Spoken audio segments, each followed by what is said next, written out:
আমার একটা তুমিময় পৃথিবী আছে। সে পৃথিবীর শতভাগ মালিকানা কেবল তোমার আর আমার।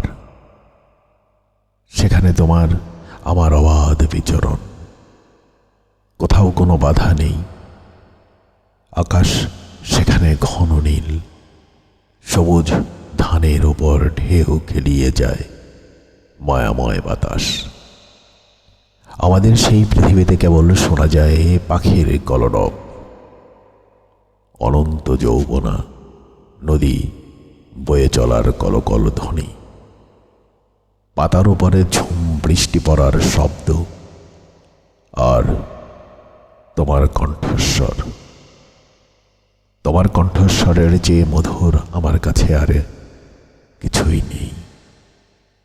আমি চোখ বন্ধ করলেই দেখতে পাই তুমি দাঁড়িয়ে আছো সেই অনন্ত যৌবনা নদীর তীরে, গাঢ় নীল রঙের পাঞ্জাবির উপর তোমার গায়ে জড়ানো সাদা ধপধপে চাদর, চোখে মোটা কালো ফ্রেমের চশমা, হাত দুটো ভাঁজ করে রাখা বুকের কাছে। তুমি চেয়ে আছো সুদূর দিগন্তের দিকে, আর আমি চেয়ে আছি তোমার মানে। তুমি হয়তো জানো না, আমি হাজার জন্ম পার করে দিতে পারি কেবল তোমার দিকে তাকিয়ে। আর এ তো একটা জীবন মাত্র।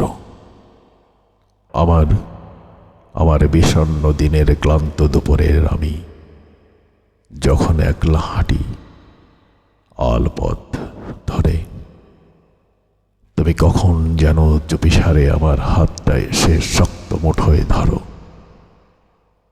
আমি ফিরে তাকাই, তুমি মৃদু হেসে চোখের ভাষায় বলো, আমি তোমায় একলা কোথাও ছাড়ব না।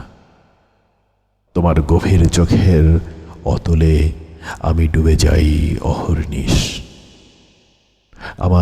আমার ঠোঁট যখন ফুঁসে ওঠে অভিমানে, তোমার পৌরষ দীপ্ত উষ্ঠাধর তখন নরম হয়ে নেমে আসে তাকে শান্ত করতে। আমার শ্রান্ত শরীর এলিয়ে পড়লে দুই বাহু বাড়িয়ে তুমি আমায় তুলে নাও তোমার বুকের মধ্যে, তারপর ঢেকে দাও আমায় তোমার ছায়া।